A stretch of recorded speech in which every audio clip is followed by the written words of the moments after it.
الله أكبر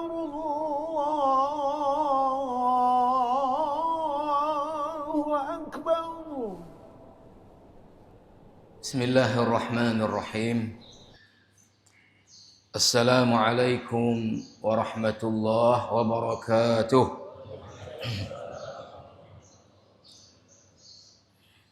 الحمد لله الذي أمرنا بالأكل والشرب وعدم الإسراف، حيث قال: كلوا واشربوا ولا تسرفوا. اللهم صل وسلم وبارك على عبدك ورسولك محمد القائل: كلوا واشربوا والبسوا في غير مخيلة ولا سرف، وعلى آله وأصحابه أجمعين. أما بعد، فأوصيكم وإياي نفسي بتقوى الله، فقد فاز المتقون وخسر الفاسقون. Hadirin hadirat sidang jamaah salat subuh yang dimuliakan Allah Subhanahu wa taala. Alhamdulillah wa syukrulillah. Allah Subhanahu wa taala masih beri kita banyak sekali nikmat, rahmat, karunia yang pasti kita tidak akan mampu menghitung jumlah, apalagi mencoba menghitung nilai atas nikmat, rahmat, karunia Allah kepada kita. Wa in ta'uddu ni'matallahi la tuhsuha. Alhamdulillah, kita baru saja dapat menunaikan solat fardu subuh kita di awal waktu secara berjamaah di rumah Allah yang mulia ini. Alhamdulillah, selesai daripada solat, kita masih ada waktu, kesempatan untuk kita mendengarkan nasihat-nasihat Allah dan Rasulnya, dengan harapan apa yang kita dengar mampu kita amalkan dalam kehidupan kita sehari-hari. Allahumma ja'alna mimman yastami'una al-qawla fayattabi'una ahsana. Para jamaah yang mulia, tadi Ustaz Erwandi mengingatkan saya yang baik tua ni Melayu yang pantun macam. Get Ustaz Erwandi kalon tukri karang apa? Selama puasa iktatun hawa. Auban ka uroraya kalain cara. Ino pajuh bacut, ideh bacut, hana tatek ka punuh perut. Akhirnya mujud ke gendut. Lam agama na tuntunan bak pajuh makanan. Hanjut sembarangan, bek boh ngopingan.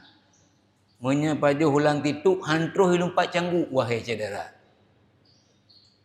Ngeri menya dikalan li ahli gizi, urang pajuh bu bak khanduri.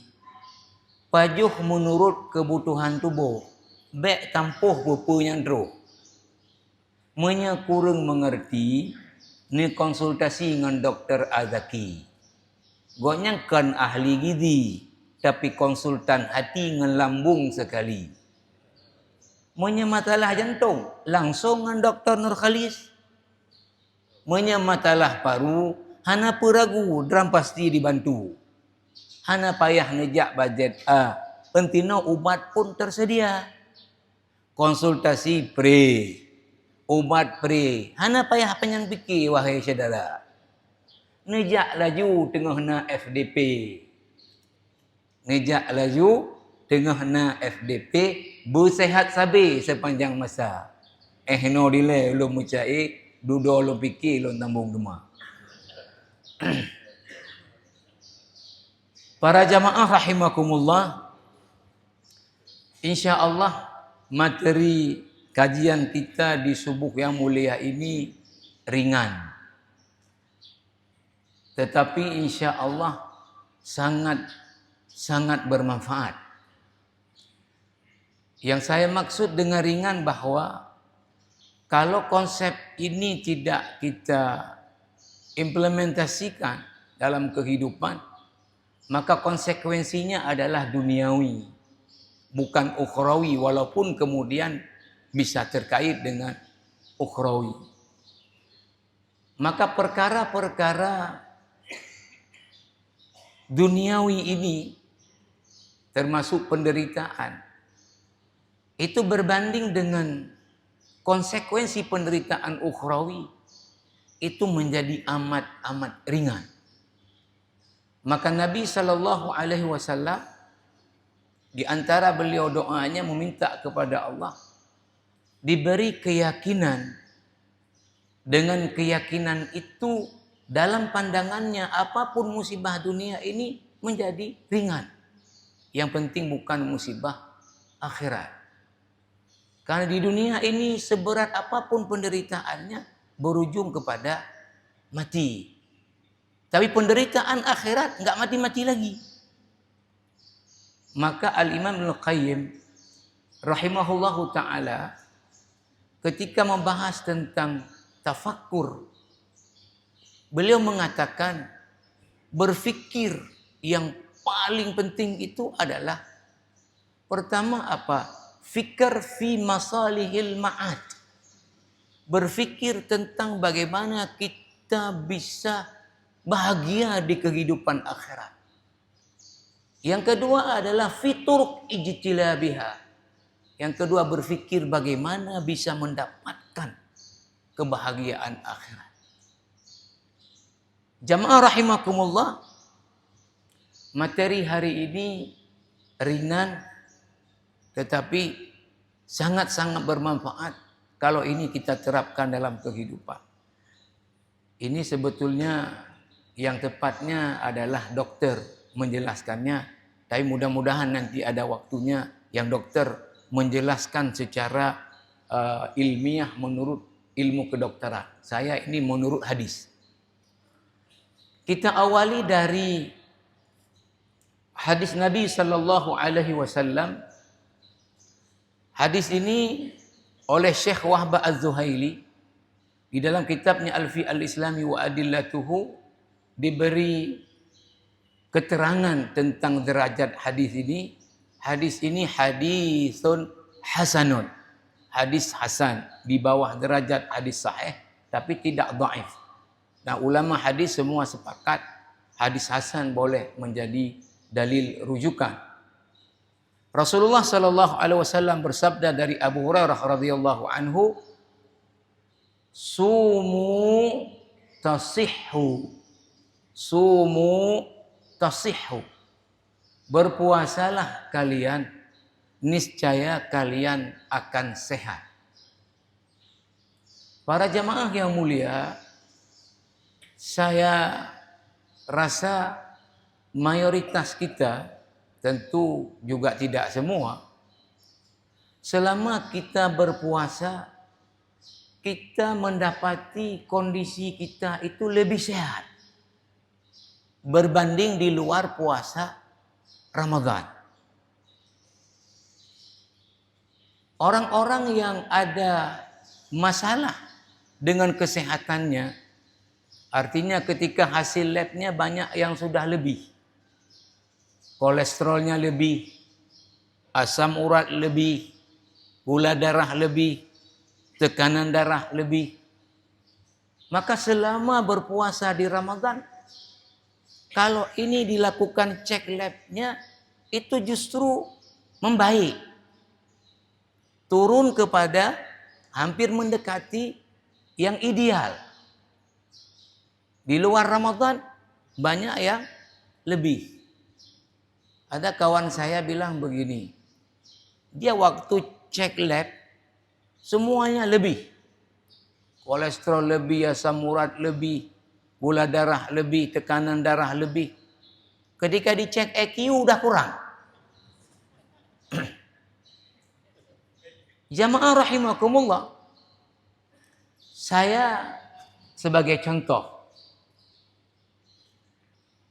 saya di luar Ramadan, berat badan saya pernah komplain ke satu apotik di Lok Semawe. Waktu itu saya jadwalnya di Arun. Setelah Isya, ini ada imamnya di sini. Selalu kita pergi ke Sate Sagobi. Pulang dari situ, saya singgah di apotik, ada yang saya beli sedikit. biasanya di apotik ada timbangan. Ya, hampir semua apotik ada timbangan. Saya naik di atas timbangan. Berapa berat badan saya? 67,5. Saya tanya ke orang apotik, "Nyona butuh timbangan awak dah?" Butuh. Ke lebih. Karena di pesantren saya, di kantor administrasi, timbangannya itu lebih 2 kilo. Jadi kalau 68 berarti berat kita 66. Nyona lebih. Enggak, betul. Karena saya rasa enggak ada saya seberat itu. Pulang ke sini, saya coba di timbangan lain. Betul rupanya. 67,5. Maka saya merasa geraknya kok agak berat. Kalau olahraga badminton tidak luas. Setelah Ramadan kemarin, saya timbang lagi 64,5. Ini sudah ideal dengan panjangnya saya. Mungkin ini tadi dirasakan oleh banyak orang. Sumu tasihu. Berpuasalah kalian, niscaya kalian akan sehat. Saya pikir apa yang membuat orang yang berpuasa, ini dokter nanti yang ini menjelaskan secara ilmu kedokteran. Apa yang membuat orang yang berpuasa itu menjadi sehat? Itu salah satu yang utamanya menurut saya adalah asupan makanan yang masuk itu sudah sesuai dengan kebutuhan tubuh. Tidak berlebihan. Maka jamaah rahimakumullah, di dalam Islam ada satu tuntunan terkait dengan ini yang begitu luar biasa. Kalau ini kita praktekkan dalam kehidupan. Sehingga seorang ulama ahli hadis, Al-Imam Ibn Rajab Al-Hambali, ini beliau pertama hadis-hadis Indo yang dikumpulkan oleh Imam An-Nawawi ada sebanyak 42, yang lain merupakan turunan daripada hadis-hadis Indo ini dengan kitabnya Al-Arba'un An-Nawawiyah. Ibnu Rajab selain mensyarah, menjelaskan ke-42 hadis, beliau tambah lagi 8 hadis-hadis Indo. Salah satu yang beliau masukkan sebagai hadis Indo di dalam susunan kitab beliau, hadis ke-47, As-Sabi' wal Arba'un. Beliau masukkan ini sebagai salah satu hadis Indo. Karena beliau melihat Imam An-Nawawi belum ada hadis yang bicara tentang pola makan dalam hidup ini. Padahal Islam ada tuntunan tentang masalah ini. Maka beliau angkatlah hadis. Ini hadis diriwayatkan oleh banyak perawi, Imam Ahmad, At-Tirmidzi, An-Nasai, Ibnu Majah. At-Tirmidzi menyebutkan hadis ini adalah hadis hasan. Tapi Profesor Dr. Syekh Muhammad Bakar Ismail dalam kitabnya Wasaya Rasul justru mengatakan hadis ini derajatnya adalah sahih, di atas daripada hasan seperti Imam At-Tirmidzi. Bagaimana Rasulullah sallallahu alaihi wasallam bersabda? Anil Miqdam radhiyallahu anhu qala, sami'tu Rasulullah sallallahu alaihi wasallam yaqul, kata Al-Miqdam, ini sahabat, saya telah mendengar Nabi sallallahu alaihi wasallam bersabda, ma mala abnu adama wi'aan syarran min batnin bihasami ibni adama luqaimatun yuqimna sulbahu fa in kana la muhalata fasulusan li ta'amihi wa thulusan li syarabihi wa thulusan li nafasihi.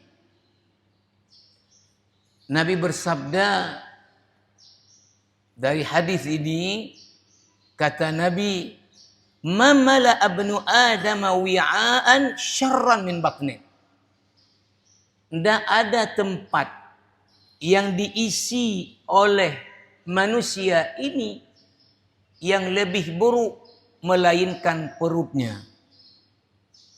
Bihasabi bani Adama luqaimatun yuqimna sulbahu. Cukuplah kalau seseorang itu makan luqaimat. Luqaimat itu dalam bahasa Arab adalah dia tasghir, ya, yang diperkecil dari luqmatun. Luqmah itu dalam bahasa Arab potongan. Luqaimat potongan yang kecil. Ya. Jadi kalau bahasa Arab misalnya laut itu bahrun.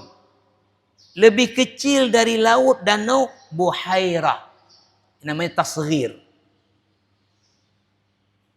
Jadi di sini kata Rasulullah, cukuplah kalau seseorang itu makan luqaimat, beberapa potong yang kecil daripada daging, daripada roti, yuqimna sulbahu, untuk cukup menegakkan tulang punggungnya. Maknanya di sini apa? Kalau seseorang makan, maka makanlah sesuai dengan kebutuhan tubuhnya, tidak berlebihan. Cukup untuk sehat. Jangan berlebihan. Sehingga digunakan bahasanya cukup indah kalau orang paham bahasa Arab. Luqmah saja sudah potongan. Ini dikecilkan lagi. Luqaimat. Cukup beberapa potong roti saja. Jangan berlebihan. Cukup untuk menegakkan tulang punggung. Maknanya cukup untuk kebutuhan nutrisi. Jangan makannya berlebihan. Maka disambung oleh Rasulullah, fa in kana la muhalata, kalau makan fasulusun li ta'amihi, tolong lambungnya dibagi. Fasulus li ta'amihi, sepertiganya untuk makanan. Wasulus li syarabihi, sepertiganya lagi untuk minuman. Wasulus li nafasihi, sepertiganya kasih ruang untuk bernafas. Bek pajuh ngop lu. Waktu bernafas mengap-ngap, tak punuh perut. Ini hadis ketika dibaca oleh seorang dokter Arab dulu, namanya Ibni Masawih. Ini ada di dalam kitabnya Ibnu Rajab Al-Hambali, Jami' al-Ulum wal Hikam. Beliau baca dari mana? Dari kitabnya Abi Khaythama. Ini ahli hadis. Setelah membaca hadis ini, apa komentar dokter Arab ini dulu? Lau ista'malan nasu hadhil kalimati, sekiranya manusia menerapkan konsep hadis ini dalam hidupnya, la salimu minal amradi wal asqam, sungguh mereka itu akan selamat dari berbagai penyakit. Sungguh mereka akan terhindar dari berbagai penyakit. Wala ta'attalat dakakinu asyadalah, maka apotik-apotik akan tutup. Kata dokter ini, Ibnu Masawih, setelah membaca hadis ini di dalam kitab ulama ahli hadis Abu Khaythamah, kalau ini konsep dari Rasulullah diterapkan dalam kehidupan ini, maka orang-orang akan terhindar dari berbagai penyakit. Apotik tutup karena orang pada sehat, karena pola makannya itu bagus sesuai dengan kebutuhan, bukan menurut mangat atau hana mangat. Ada juga diangkat oleh Ibnu Rajab, ini juga dokter Arab dulu. Dokter Arab dulu namanya Al-Haris Ibni Kaldah. Al-Haris Ibni Kaldah mengatakan apa? Al-himyatu ra'sud dawa wal batnatu ra'sud da. Al-himyatu ra'sud dawa. Pencegahan inilah obat yang terbaik. Nah, ini kalau dokter udah pastilah. Ya. Usaha pencegahan biar tidak kena penyakit, inilah the best obat. Ra'sud dawa. Wal batnatu ra'sud da. Induknya penyakit, kata dokter Al-Haris Ibni Kaldah ini adalah perut. Nah, ini dokter mungkin bisa jelaskan hadis ini secara ilmu kedokteran. Induk penyakit itu ada di perut, ada di pola makan. Jamaah rahimakumullah. Di dalam kitab Al-Imam Ibnu Rajab kemudian menyebutkan bahwa Rasulullah sallallahu alaihi wasallam menganjurkan nadaba An-Nabi sallallahu alaihi wasallam min at-taqlil min at-ta'ami atau min al-akli wasyurbi. Rasulullah menganjurkan kita dan beliau nanti mencontohkan agar kita ini pola makannya itu at-taqlil minat ta'am wasyurb. Makannya sedikit, jangan berlebihan. Salah satunya di dalam hadis, jamaah rahimakumullah, ini hadis rawahu Bukhari dan Muslim. Rasulullah bersabda, al-mu'minu ya'kulu fi mi'an wahidin wal kafiru ya'kulu fi sab'ah am'an.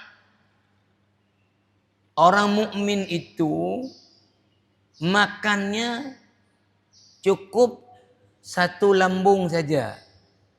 Kalau orang kafir makannya 7 lambung, 7 kali lipat.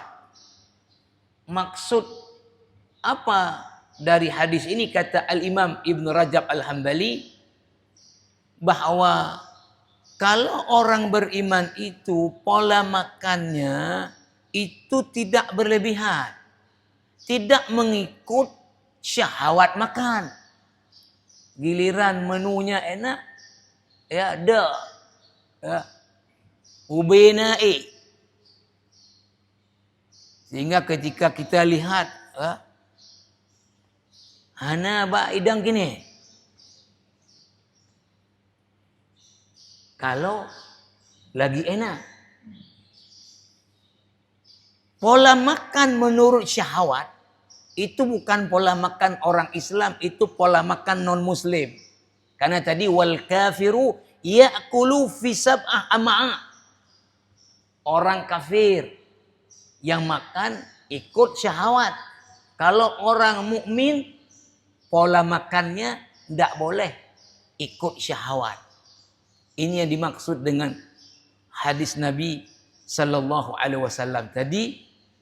Tapi kalau kita lihat sekarang, orang kita justru ya, yang waktu makan dikenduri-kenduri, ngeri kita lihat. Ya, heboh-heboh, ngok-ngok pingat. Orang barat kalau makan dikit ya. Makanya kan banyak konsep kita yang amalkan orang lain. Kita kemudian tidak mengamalkan. Padahal konsep makan orang beriman kata Rasulullah itu sesuai dengan kebutuhan tubuh. Jangan ikut nafsu. Kemudian jamaah rahimakumullah, Rasulullah dalam hadis Sahih Bukhari dan Muslim lainnya, kata Al-Imam Ibn Rajab Al-Hambali, kenapa kita dianjurkan makan sedikit selain daripada itu memang untuk sehat? Juga supaya kita bisa berbagi lagi kepada saudara-saudara kita. Tapi ini juga maknanya bahwa anjuran untuk makannya ya tidak berlebihan. Apa sabda Rasulullah sallallahu alaihi wasallam? Ta'amul wahidi yakfil itsnain wa ta'amul itsnaini yakfi tsalatsa wa ta'amul tsalatsa yakfil arba'ah. Makan jatah satu orang kata Nabi itu kalau dimakan dua orang cukup juga. Makanan untuk dua orang kalau dimakan tiga orang itu cukup juga. Makanan tiga orang kalau dimakan untuk 4 orang itu cukup. Ini makan untuk 3 kan ada orang lewat. Piung le. Hanya wak rang kapah lero paninanya. Anak pupu ni duk le baklum baknya baca. Cukup juga untuk 1 orang, yang 3 ini juga enggak kurang. Ini hadis Sahih Bukhari dan Muslim. Jamaah rahimakumullah. Ini yang menarik bahwa apa? Abdullah ibnu Umar meriwayatkan satu hadis. Hadis ini jamaah rahimakumullah diriwayatkan oleh Imam Ahmad dalam kitabnya Al-Musnad.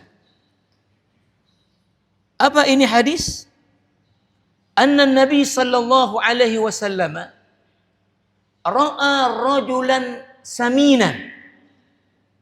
Nabi pernah tengok laki-laki yang gendut, perutnya offset. Ya. Nabi pernah tengok orang yang gendut. Ra'a rajulan saminan. Maka kemudian apa Nabi? Faja'ala yumi'u biyadihi ila batnihi wa yaqul. Kemudian Nabi memberi kode, tidak menunjuk, tapi memberi kode. Ini maksudnya apa? Nabi ketika menasihati orang tentu dengan penuh etika supaya orang ini tidak tersinggung dan tidak malu. Maka lafaz hadisnya bukan wa asyara ila batnihi. Nabi tunjuk ke perutnya, bukan. Yumi'u biyadihi ila batnihi. Nabi isyaratkan ke perutnya, artinya mendekati orang ini, lalu kemudian, ini terjemahan kita ya, icukai sikit di perutnya. Lalu Nabi bersabda apa? In kana hadza fi ghairi hadza lakana khairan laka. Yang lebih menyekan bak perut tapi bak yang lain yang lebih get untuk draw. Maknanya apa kata Rasulullah? Yang lebih ini yang udah maju ke depan ni, kalau bukan di perut letaknya, di tempat yang lain, lakana khairul laka. Maknanya, kalau lebih solat tahajudnya, bagus. Ya, lebih banyak sedekahnya, bagus. Ya, lebih banyak zikirnya, bagus. Lebih je bak perut. Nyo lebih perut maju ke. Jadi Rasulullah melihat seseorang yang perutnya gendut, beliau dekati. Tapi beliau tidak kemudian tadi menunjuk. Kadang kita akan orang yang seperti itu langsung di depan-depan orang, "Hey nyopo raya dah oh." Ubah boleh oh. Padu mulut ke hamil. Itu ndak ada etika. Ya. Tersinggung orang.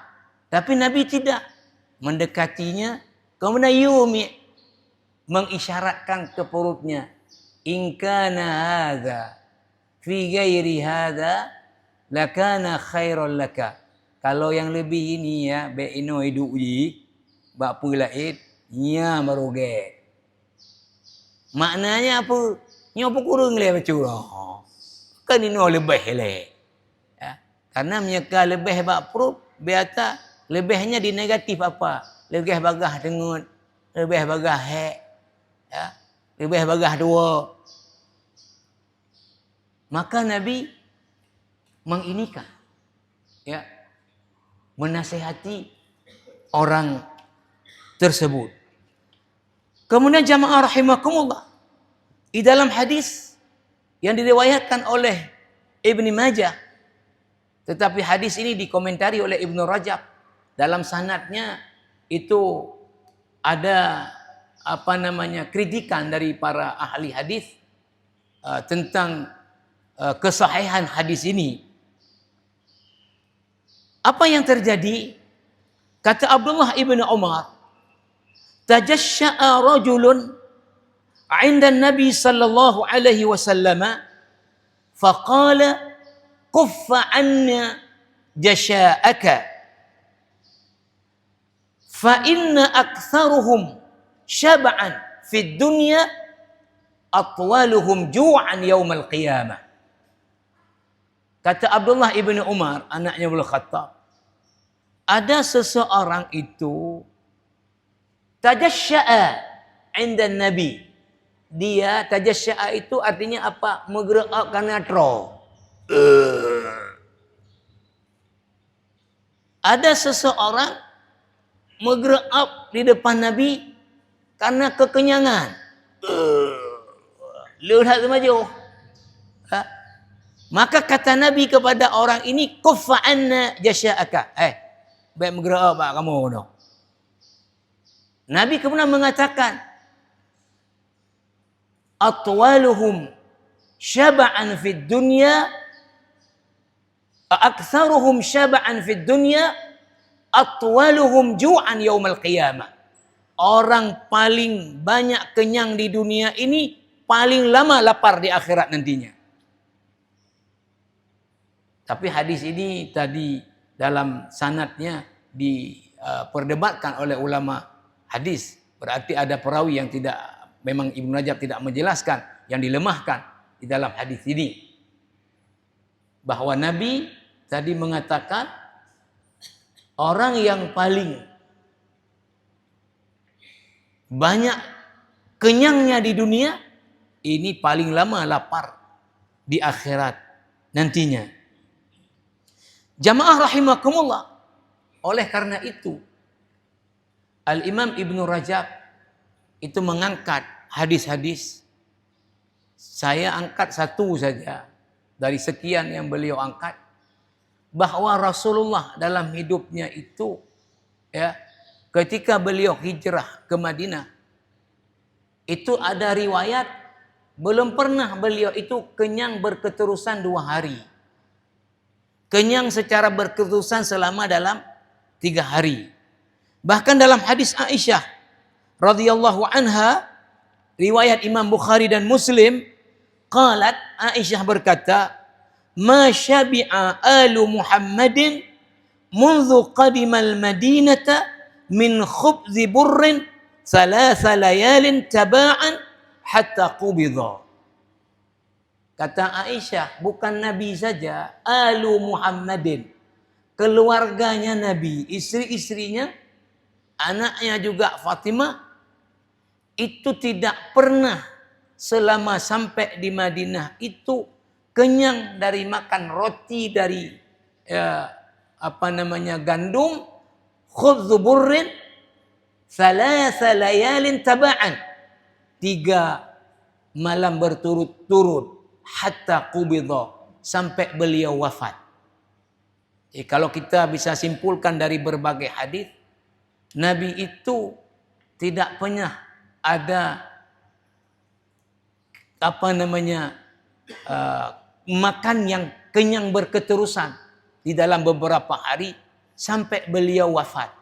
Artinya tadi beliau lebih memilih sedikit makan, walaupun itu makanannya ada. Sehingga dikatakan oleh Ibn Rajab Al-Hambali, Abdullah ibnu Umar sekalipun punya kekayaan, tapi beliau lebih memilih untuk lapar daripada kenyang. Ini dengan mencontoh kepada Nabi sallallahu alaihi wasallam.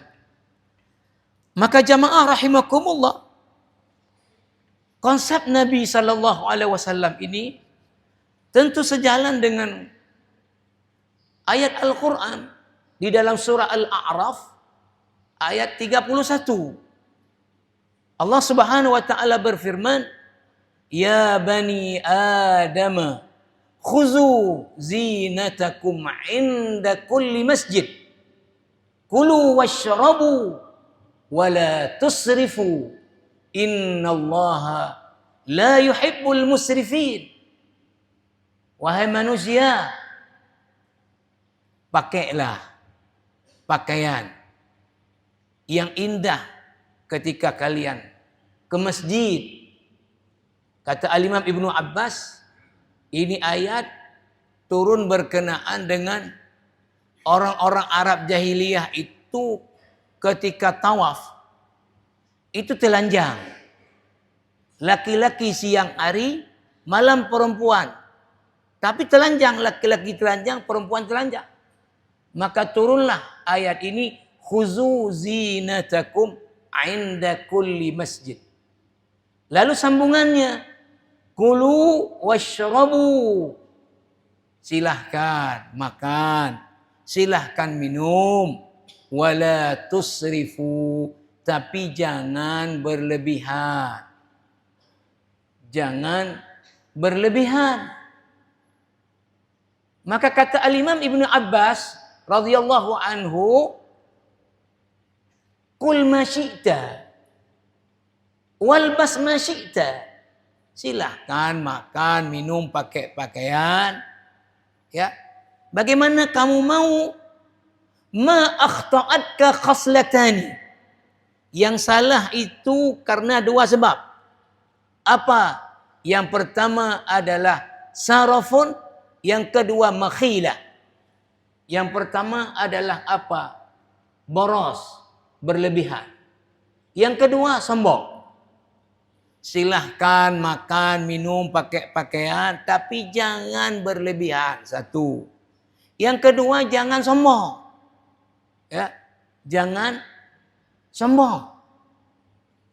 Sehingga Nabi SAW di dalam hadis riwayat daripada Imam Ahmad itu mengatakan, kulu washrabu walbasu watasaddaqu. Silahkan makan, minum, pakai pakaian, bersedekah, min ghairi makhilatin wala sarafin. Yang penting jangan untuk sombong, jangan berlebihan. Ayat ini, kulu washrabu, Wala tusrifu. Silahkan makan, minum. Tapi jangan berlebihan. Qala ba'du salaf. Di dalam tafsir, ringkasan dari tafsir Ibnu Katsir, Umdatut Tafsir, disebutkan bahwa sebagian ulama salaf mengatakan, ini ulama salaf, sahabat, tabi'in, tabi'in, mengatakan apa?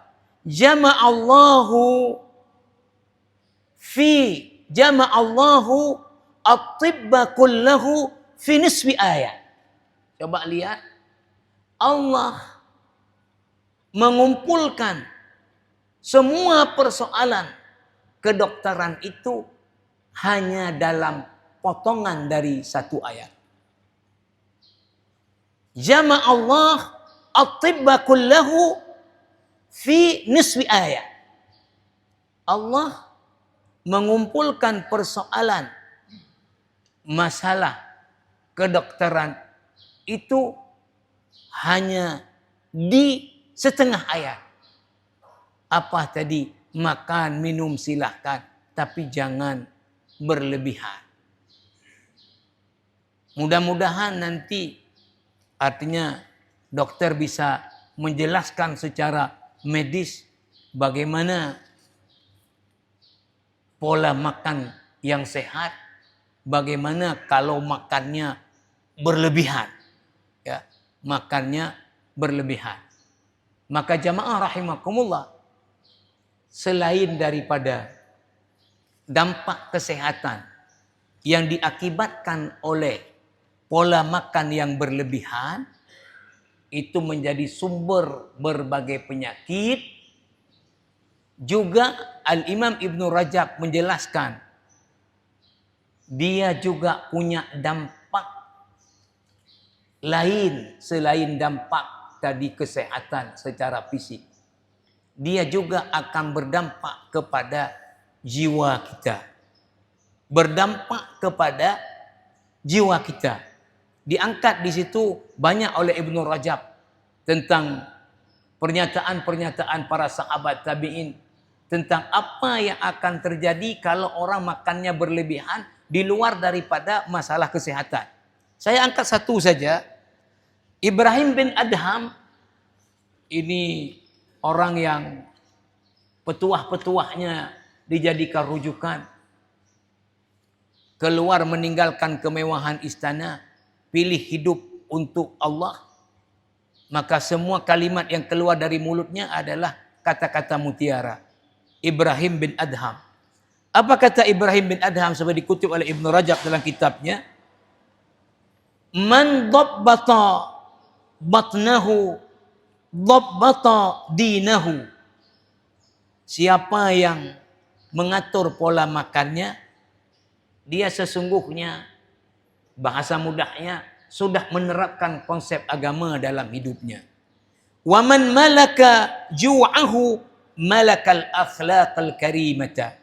Siapa yang artinya lebih memilih lapar daripada kenyang, orang itu akan memiliki akhlak yang mulia. Wa inna ma'siyatallahi qaribatun minasyab'an ba'idatun minal ja'i'. Sesungguhnya maksiat itu akan dekat kepada orang yang kenyang dan dia jauh dari orang yang lapar. Wasyaba' yumitul qalba wa minhu yakunul farahu wal marahu wad dhahik. Kenyang itu akan mematikan hati. Dan dari situlah kemudian timbul al-farah. Orang wal marah. Kemudian wadhahik. Membuat orang kemudian hidupnya banyak tertawa. Hidupnya banyak hura-hura, banyak candanya. Jadi orang yang kenyang, kata Ibrahim bin Adham, itu mematikan hati.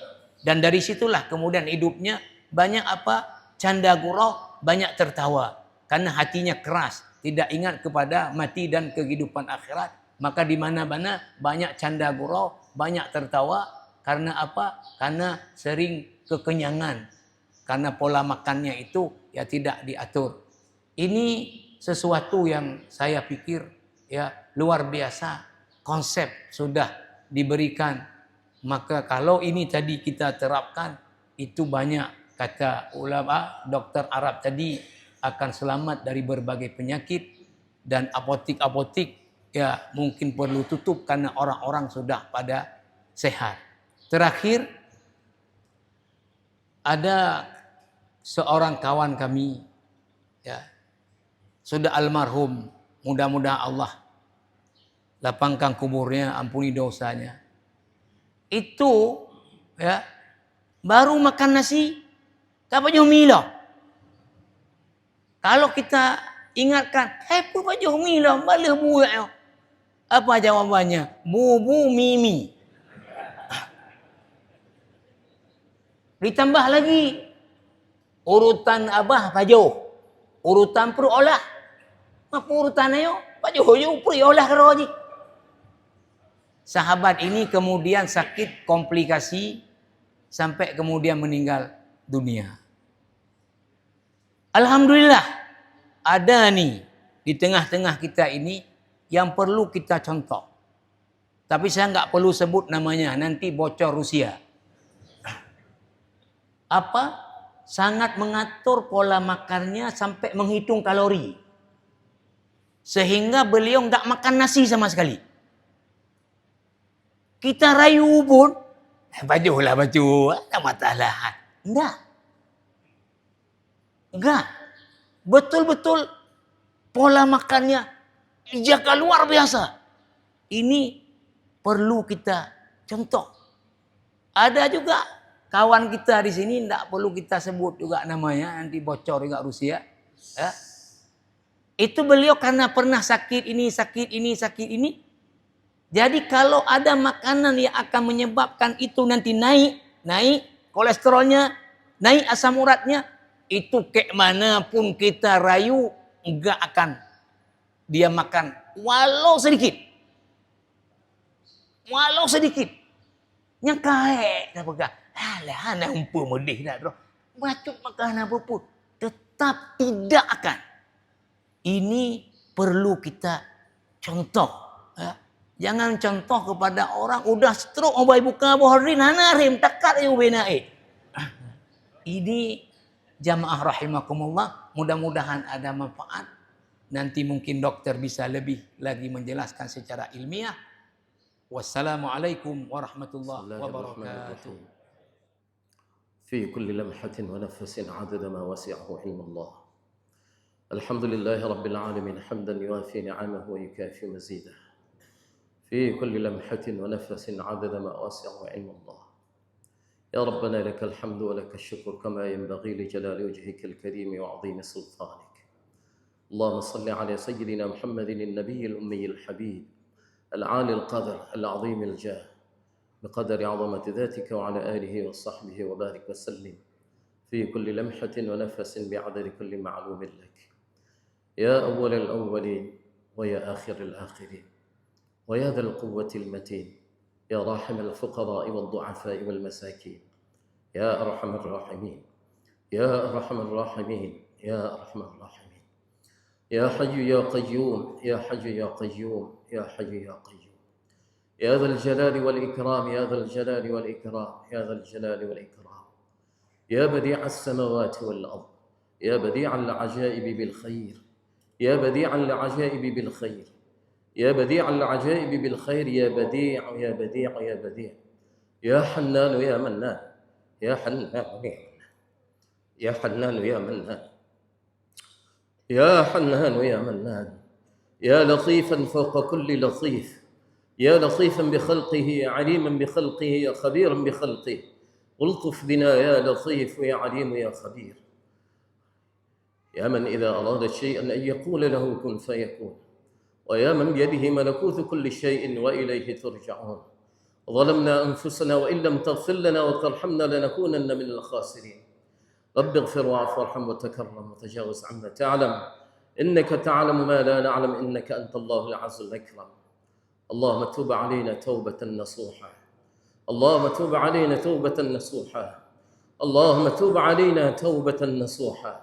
اللهم إنا نسألك التوبة ودوامها ونعوذ بك من المعاصي وأسبابها.